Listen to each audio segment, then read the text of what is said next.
Extreme Movie Show. I'm your host, Rob, broadcasting to you from the Pineless Palace, just west of Orlando, Florida. I'm going a little bit farther west tonight to Tulsa, Oklahoma, with RDV here on the Extreme Studio line as we're reviewing Tulsa King Season 3, Episode 2, The 50, or RDV, as we say in the South, 50.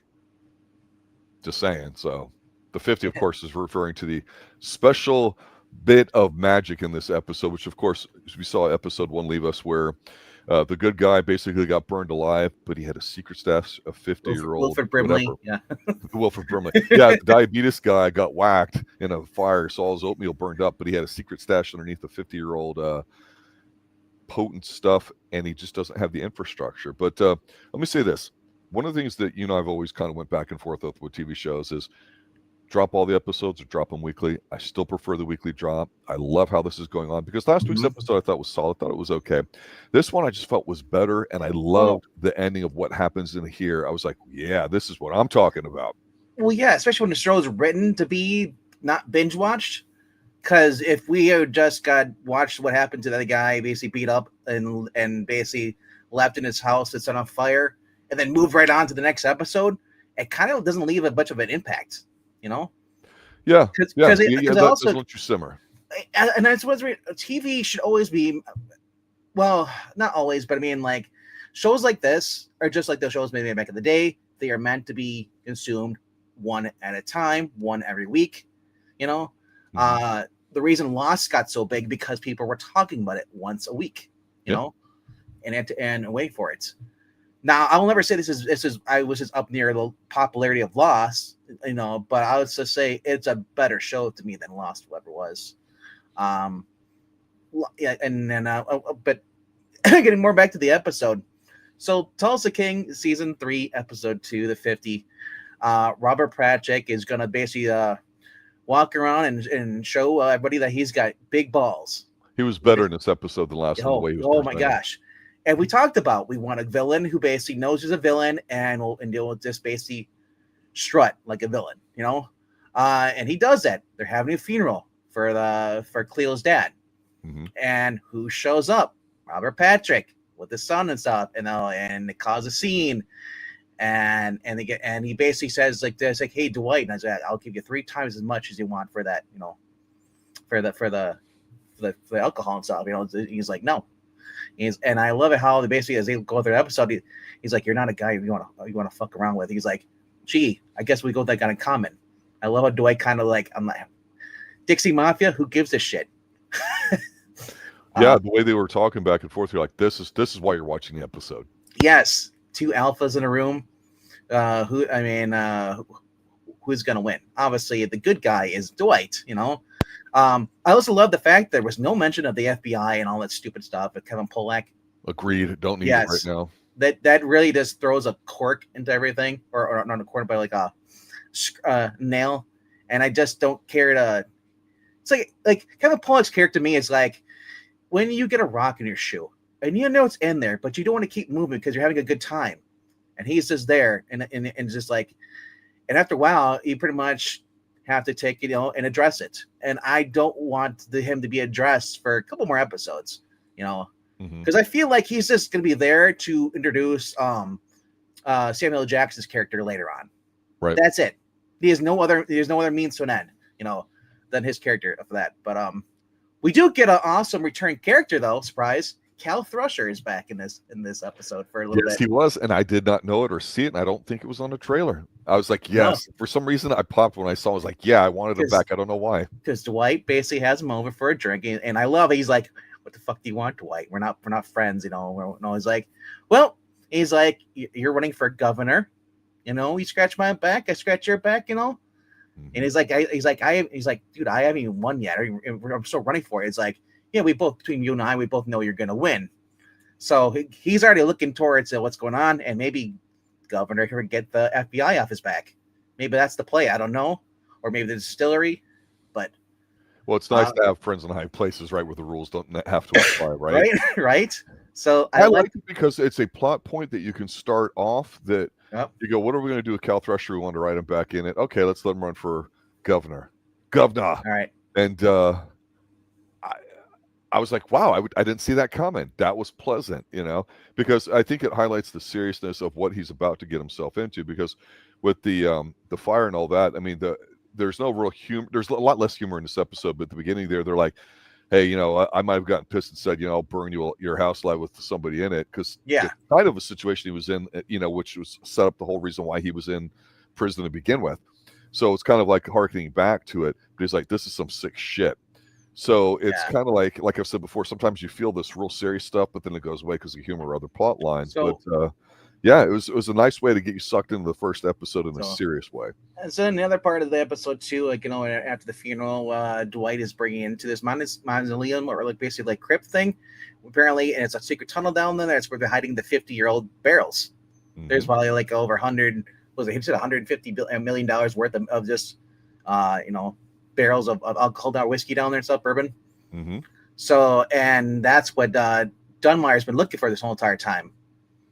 So they decide, well, we need to start selling this, and we need, who was the guy basically who helped you out with the distributor 3 years ago? We got this one guy. Of course, they go to him. Guy's got the snake skin like suit on and stuff, and all. He looks kind of a dweeb, and he looks like the guy who'd be like skeeving outside the porn store, asking for a change. But anyway, so they go to him and they kind of muscle in on him. He's like, well, it's like, he's like, oh, I already got. He's like, I don't got any more room. I'd like to help you out, man. He's like, sure, there's a lot of Dunmire alcohol you got here. So, and they basically strong arm. So he eventually calls up basically Dunmire. Dunmire stops by him and is kind of irritated that he was even talking to Dwight. So he basically has they beat him up and kill him. And you get this cool scene of Robert Patrick was walking away with his hat on, and you just see the guy in the back beat up, and you just focus on his face as he's walking slow motion. I was just like, dang. It's like if Dunmire doesn't want him doing any distribution whatsoever, because he knows once he does that, he's lost. But you got to have a distributor. So I thought there's some things in here that I wanted to bring up, because if you think about it, I'm not going to say it's a plot hole, but it makes you wonder about it. So him killing him so that way Dwight can use him, it's like, well, what good does that really do you? If now it wasn't clear that he was doing distribution for him, but that he was going to be doing it for. So I'm like, man, I just. Belovacek is brought in because they realize they need muscle, and Belovacek basically has a negotiation because he's like, I want money. Hey, we're partners. Why didn't you tell me about it? He's like, I just did. He's like, yeah, but I heard the rumor. He's like, well, I just let you in on it. So they tried to negotiate. He's like, going 20. Is it 20? He was like, what's 20%? And he's like, you know what? How about this? I gave you 7.5 since you're being an asshole. I love it. Good. And so because he's like, we're 50-50 on the weed business, but not in alcohol. That's mine. I set it up. I did all the work. So Belovacek then gets a call from Vincent down in New York. Mm-hmm. And it sounds like Belovacek might be making moves against, Dwight. Yes. Teaming up in New York. Because you already know the quiet man, whatever his name is, a soft-spoken man, whatever the hell his name was, shy man. I can't remember. Basically, is already pissed off that Dwight pretty much blew him off, and they want cut of what he's doing. They're mad because they're spoiled little kids. They're not used to not getting their way. But Belovacek is brought in basically to be the muscle. They're going to use his trucks and the move the alcohol. So I mean, I guess if they use his trucks, and you don't need the guy at the liquor store. They can just exactly use him, and he gets a cut, and that's his job. Yeah. So they're going to do that. So we got all that going on. We get to see a really cool actor. One I've loved seeing him since North and there's a North Exposure and a few other shows. We get to see Barry Corbin. Barry Corbin is if you don't recognize him, he was Dale on the what's it called, the ranch. He was Sam Elliott's friend who'd come over and look at the horses. He was a deaf guy, really old guy. You've seen him in a lot of things. Mm-hmm. So he's on there. We find out that he's actually Mitch's dad. Mitch introduces Cleo to when she's over there to his dad. And his dad goes up to bed, and then and I love how she says, like, he's like, she's like, you called. I love how because Barry's always like, his characters are always like very sassy, and he makes fun of like Mitch is like, you call that chili? And he tells the girls like, order a pizza. You're better off that. Okay. So then we get this leads to basically them He hears something outside. A truck pulls up. He grabs his pistol, goes out there, and Mitch holds his own against 3 different guys. And then they're all masked in intruder. Well, they only work for Dunmire. And then while he's about to get wrestled with one guy, well, Cleo grabs a knife, cuts the guy's wrist or arm. It turns out it is actually Cole. Cole Dunmire returns to his daddy. His daddy's out there having a smoke, whatever. He's sitting there for fire. Yeah. And he basically is like, it's like, I'm sorry. He's, oh, look at that. That's pretty deep. He takes the iron poker over like cattle prod and it burns his arm. Branding. Oh my gosh. Wow. Yeah, so, your cattle, baby. Later on, when he goes to the Dwight's casino to have sit down with them, Cole's outside. We get to see Stallone's real life daughter, who's the bartender, going out there being accosted by a drunk patron, basically attacking her by a vehicle. Cole's sitting in the vehicle and can't take it anymore and does something nice. And it basically protects her, knocks the guy out. So she's all hot and bothered by him now. Now we might see her working as a spy for Dunmire. Well, here's the whole thing. Or does Cole decide? Not him doing something nice for her. That's him trying to figure out what to do, and an opportunity presented itself. Because when I saw that at the end of the episode, I thought she came across to me as a little bit more like she could handle herself here, and she really wasn't. And I was surprised, so I thought that was kind of poorly written. But she's a beautiful woman getting accosted. Some drunk guy hitting on her. I just figured she could have handled that. But with him doing, I went, oh, these fuckers aren't even going to see it coming. And I like it, but it's one of those things where maybe if they didn't make it so obvious that this is what they're trying to do, and it's something where she talked about me meeting a new guy, blah blah blah, and this and that, and then later on you find out something, you're like, oh, this guy's not just a lovesick elementary school crush kind of guy, because that's kind of the way he's been presented. I do have a theory though. That would be cool. That Cole might deflect from his dad. That this bartender actually might be because I can see a little bit too, but why? Why would he do that? Well, I mean, if he's of a guilty conscience, remember he was accused of murdering. Basically, attacked him and accused him of murdering her father, and he said I had nothing to do with it. He lied about that. On top of that, the way his dad treats him, his dad's not a very nice person, and maybe he might be the one good thing that actually makes him convinced him, hey, I need to turn my life around. Right. But then again, who knows? All I know it's gonna cause a problem either way. But I loved it. That was smart. That was if you can't beat somebody head on, come out to them from the sides, or let them crumble from within, right? Yes. Here's my theory. Here's something that's bugging me, and I was thinking about it in the last episode, but it didn't really. I wasn't paying enough attention. I didn't go back to rewatch it to justify my curiosity. But this Cleo, this girl that Mitch had a relationship with. Yeah, I mean, obviously, that she's to set up for the season with the father and all that too, and that's cool. But she's a woman. She knows what she's doing. She shows up with that bottle of bourbon for him, right? Yeah. I don't remember in the first episode if it was the 50-year bottle or not, or just something else. So to me, what I liked was everyone's just taking her at face value, that she just shows up in his life and everything's cool. But when Manfredi basically goes towards us, hey, you're not telling us everything. You want to share something you might know you hadn't, and she's like, yeah, let me show you. And then she lets them in on the secret and all that. Yeah. I don't trust her. I think it's not clear, and I'm not saying she's bad. She's a good looking woman. It's going too easy with her and Mitch. I feel like Mitch is being played. At the end of them, they might realize they're not meant to be together, hang out stuff. I think what's going to happen is either A, she's going to get shot, or two, they just realize, maybe this isn't the life for either one of them, and they kind of just drift apart, whatever. I can see that, but do you think the relationship? I think here's the thing, because she comes off such a nice person, I think you don't trust her, and that's kind of what's making you think maybe there's something about her, and it might just be she's just written that way.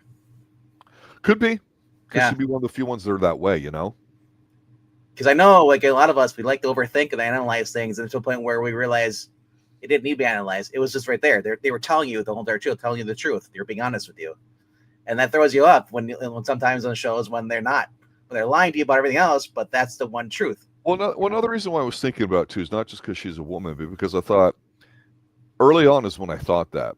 So I was kind of primed for, as you mentioned here towards the end of the episode, when we see this potential setup here, and I thought, oh, would they make such an obvious call here at the end of this episode, but going he, the viewer doesn't know we slipped one in earlier, like in episode 1? Because I thought that'd be crafty, because I even have a bigger meta third thing I want to throw at you. Check this out. Not the biggest fan of Bodie. I think he's a butthole. I think he needs to get slapped and punched in the face. I don't trust him either. I've never trusted Bodie. I haven't, but you know, what's her face? The nice one, the shooter. Oh, you know, they've kind of been paired together a little bit there. They haven't given her much to do right now. McKenna Quigley's character. Yes. So she seems a little more less hippy dippy kind of. She seems to almost enjoy Bodie going and turning to the dark side, like she's getting turned on because Bodie's now, instead of just being a crypto dude bro, he's being a bit of an asshole. I'm just wondering, man. I'm just saying, I feel these things simmering. I got the opposite vibe from her, because she said, "Don't do this, something stupid." After he said he's basically I'm just gonna ruin this guy's life. I'm not gonna use any weapons. I'm just gonna basically clone his phone, heck, I'll know everything about him. And that's the thing. I think that's gonna come back to bite him in the butt. But then again, it might be the thing that helps save them, because the fact he copied his phone, he can read their texts and stuff. If so, but Bolivachek decides to betray Dwight. He's got phone evidence, you know. So that might be a saving grace. But then again, like I said, it's a 50-50. I don't know where they're going with the story. But I know that Bodie is not done. Bodie's still vengeful. The fact that he's got to work with this guy now, the guy killed his buddy. You know, even though he got his revenge, Bodie is one of the unstable character. We don't know what he's going to do. And that worries me, because when you're in a business like this, you don't really want people who might be the problem. We already had that with the other character, Tyson, who basically is cosplaying. His dad even points it out this episode. His dad returns because they go to him because they need a plumber to fix the distillery, basically, like where they have the tubes and stuff. Yeah, they're going to bring it back to life, basically. Yeah. So they get his dad, and the mom wants him to. She's like, "No, I think that'd be a good idea. Go do it and keep an eye on him, because that's not our son right now." And at the end of this episode, and his dad kind of snaps. He's like, "The only reason I'm here is because your mom doesn't recognize you." It's like, you know, and it's like, you wear all the things you think you're a player and all stuff, you know, but you look foolish. It's like, you know, just because you dress the way doesn't mean you are. Yeah. You know, it's like, you know, and he's like, "Well, Dad, you know, he's like, I never really asked you for anything. I was a kid, but now he's like, what's changed? The only thing that's changed is that you think you're top dog now, but you're not. We know that Tyson's got the killing blow on whatever Ming, what his name was, like, from the last season. Mm-hmm. But other than that, like, Tyson isn't a gangster. He's a wannabe, you know, and that's another problem. We also have Armand, who's in the wind right now. Goody was set to go look for him because he'd been seen at the AA classes, you know. And so after I love to go see Goody. Goody had a couple scenes. He shows at the funeral. He's got a flower. He's like, "What the fuck is that? A blue horseshoe?" "No, it's a funeral." And he's like, so he kicks him out. Dwight kicks him out and tells him to go look for Goody. Goody go look for Armand. He goes to A class, and he's like, "You got this guy." And he just rips Armand. How my Armand ripped him off and stuff. And he's like, "What? I thought there's a safe place. Be honest here." Later on in the episode, we learned that Goody basically found out that telling Dwight that Armand, he reached out to Armand's ex-wife and allowed him visitation. He's like, "Well, and Dwight's like, good, because he'll show up to see his kids, and that's when we go after him." And this guy stole over how much money he stole? Like 50 million or 100 grand or whatever. It was 500K, so it was significant. Yeah, it was significant amount. But I thought he returned it though. I thought so too. Yeah, I thought so too. So that's why I was like, but maybe with the fact that he's laying low, they're kind of mad, and then Goody said, like he said, this guy is talking about things he's not supposed to be talking about. So we don't know. Here's the thing. I think Armand might have been the one who went to the FBI. You think so? And that's how Pollak. See, and that's the thing. The show will do that with all these extra characters, and it's hard to manage them and keep them all up. And the other thing too is, as I keep going, this particular episode to me was a lot stronger, felt more adult. Like, there's a little humor in there, but I thought if they really leaned into everybody kind of being like this, the biggest thing I wondered to myself, and I really don't know Tyler Sheridan's shows, so I don't know if this happens, but at the end of the day, the show's about Manfredi, Stallone. Yeah, Stallone. And even, but again, if you think about it, He's forcing people to do his bidding.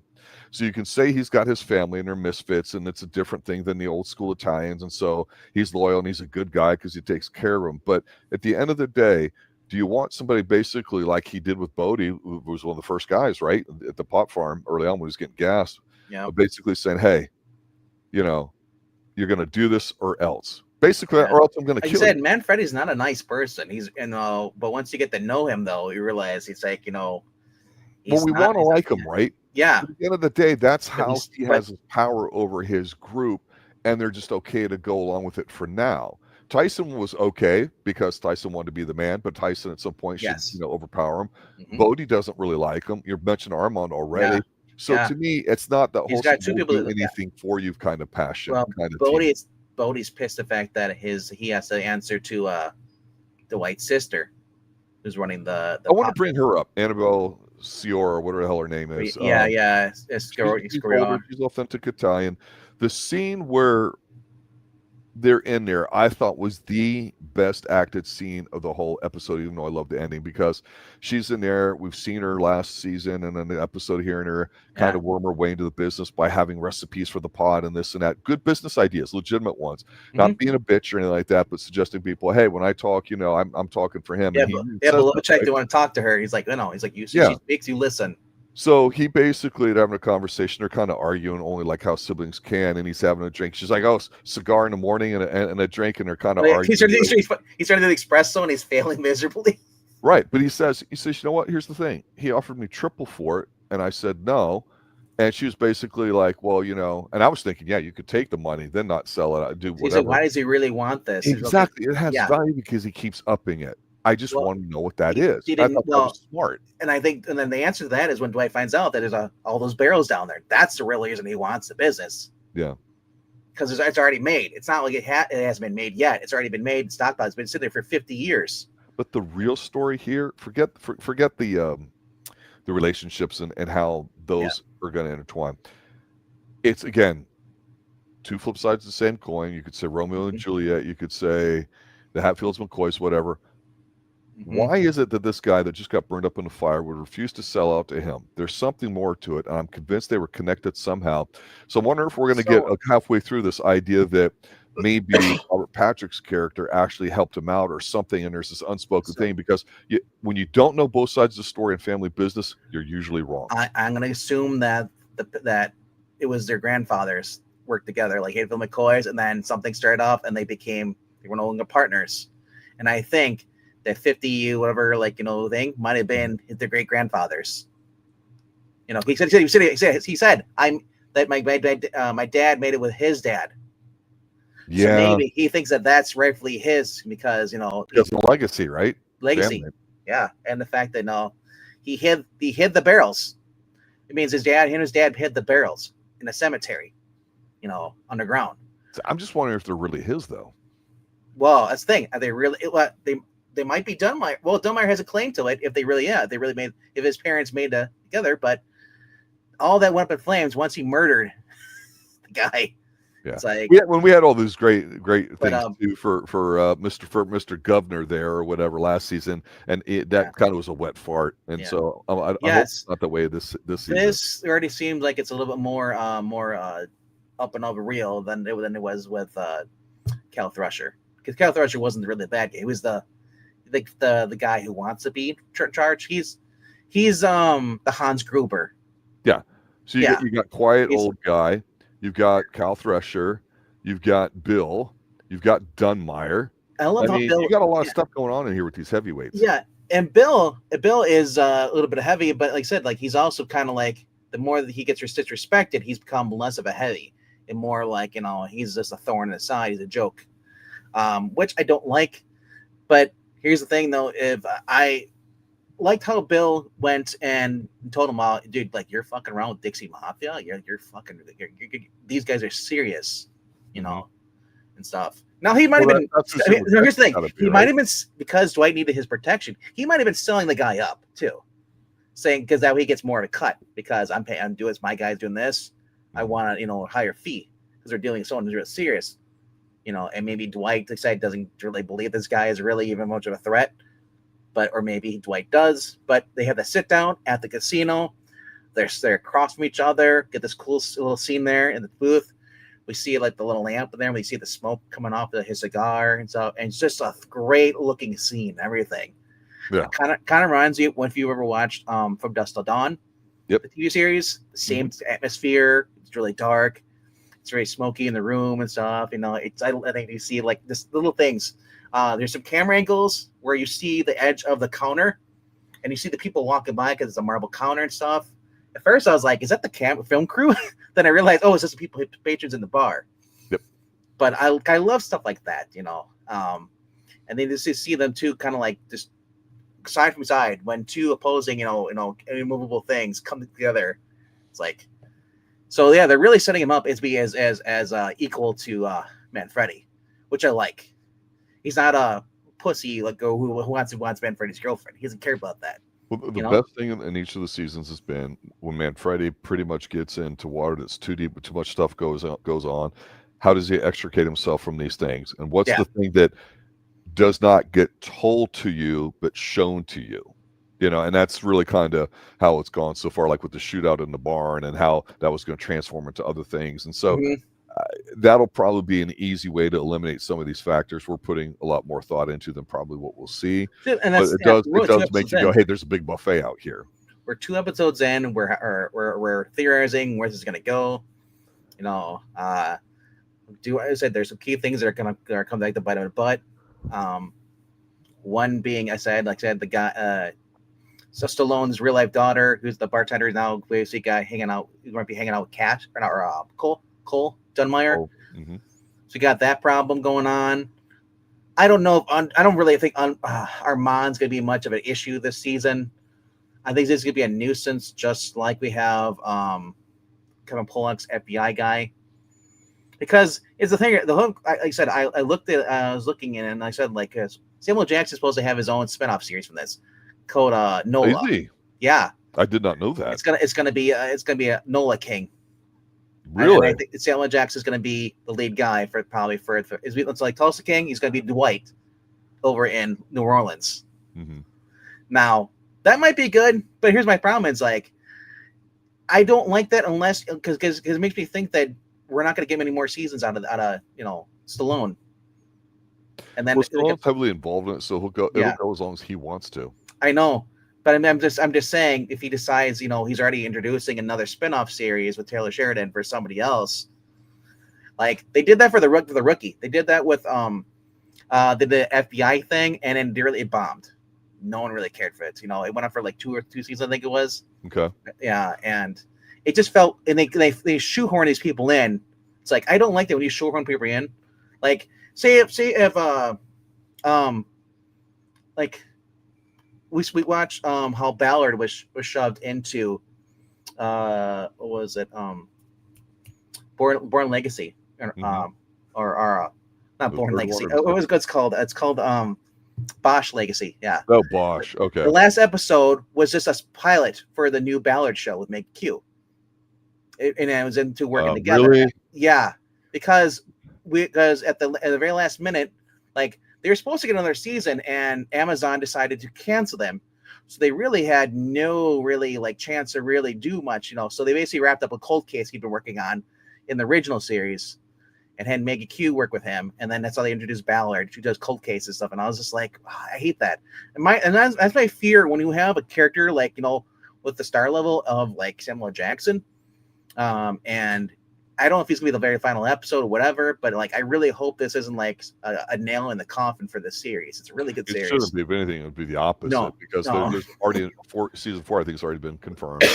And so the question: do they go for seasons 5 and 6? I think is Yellowstone done?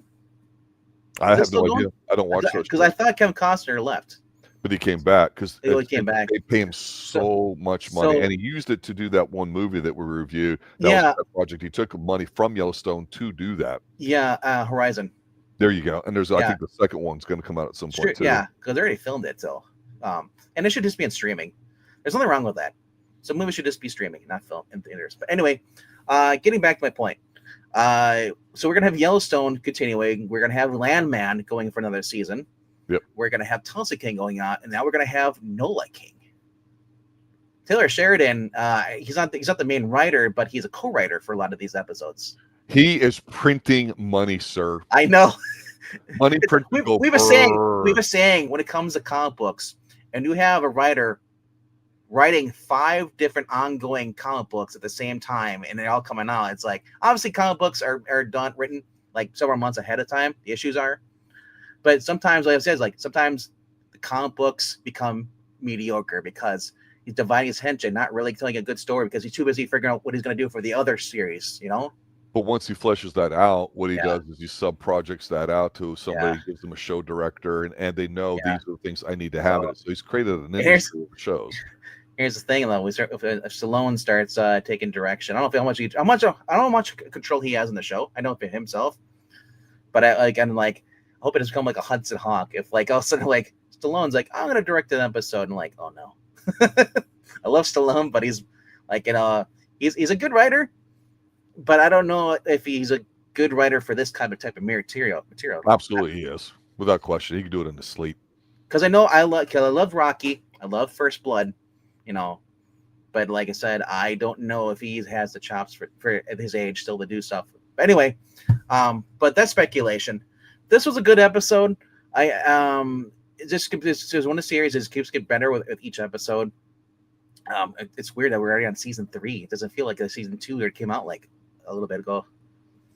I'll sit there and say that I've started to watch a movie the other night, and it was got a bunch of older people, and I think it's called like the Thursday Night Murder Club. So Pierce Brosnan's in it, a few other things. And so what is these people are in this retirement home, and that's what they do is they get cold cases and try to solve it. And they're working on one, and it's really lighthearted, kind of goofy. It's something to do for older people, but it's interesting because of that. And I look at Stallone and I go, he's like 78, 80 years old doing it. I think he's 80 or 81 now. Yeah, it's 2 months out of his life maybe to do a season, maybe 6 weeks if they're really tight or whatever. I know he'd love to do it in his Miami. He has a chance to work with his daughter. He doesn't need it for the money. He wants to do something that matters. And so I think that if they need him for an episode or two in NOLA with Samuel Jackson, not that you need it because of Samuel Jackson, but you could do some crossover stuff there. More power to you. And you know what? In one of the Yellowstone series, it has Harrison Ford in it. He's also in Shrinking, which I've been watching on Apple TV. So I like the fact that you've got people that aren't just in their 50s and 60s with dye jobs trying to survive and make it, dye wiser women. I like the fact we've got men and women in 70s going into their 80s still working. Michael Caine, I think, is in his 90s and is coming out of retirement. I would bring in Harrison Ford just because he works this. I would bring him in. I would have brought him as the FBI agent. That would have been much more better than Kevin Pollak. Harrison Ford and Stallone. Yeah. Holy shit. What do you think of that? I just said that. That's what I would have had him. Get rid of Kevin Pollak. I would have had Harrison Ford as a senior FBI guy, and just basically like, I'm gonna nail your ass to the wall. I want that frantic. I want that what was the name? The Ryan thing. Jack Ryan. I want that type of like, I'm gonna nail your to the wall. I want that. Like, get off my plane. I want that Harrison Ford. As the FBI agent, because I was trying to think, it's like because old man's over, and then if John Lithgow's free, bring him on. I'm dead serious. I am dead serious. Why not? Why not? There's no reason not to.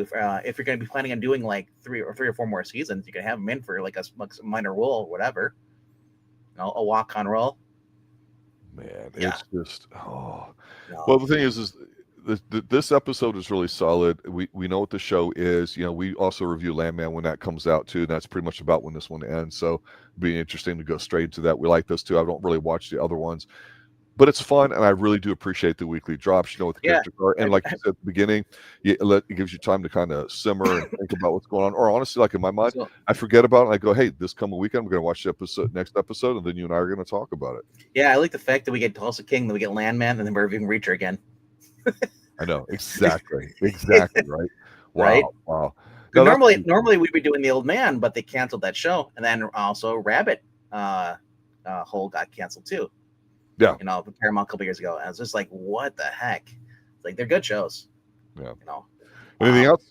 No, not that's If you guys have not Scott Adkins is doing gangbusters, so thanks everybody for checking that out there too. Something It's a I pretty never, mediocre film, but you know it's a ninja film, and it's Scott Adkins is martial I arts. never would have thought that a Scott Adkins movie review would make it past 50, or let alone even 60, and it's at 100 something. 200, buddy. Wow, it is just crazy. Yeah, I guess you guys want us to review the second one, the sequel. That's what I'm hearing. Give us more Scott Adkins stuff, or maybe it's just that movie that people like the ninja part. You know, Octagon is better. well, yeah, but I mean, like, how many movies do you get really in modern days, like, you know, even 2000 stuff, that you can get where the guy is dressed up in a ninja suit and they're throwing shurikens, people getting their throats slit, all that stuff, you know? Yeah, Man. Right? Yeah. So, with that being said, we're gonna end it right here, guys. If you haven't already done so, please click like, subscribe, do all that fun stuff, and then leave a comment down after the stream's over. Let us know what you thought of this episode. And we'll get back to you guys on Sunday nights around 6 p.m. East, or 6 p.m. Central, 7 p.m. Eastern for the main stuff. And then if we do something before that, it'll be around like 5:30 or 6:30. You are correct, sir. Yeah. So good night now. Yep. Later, guys.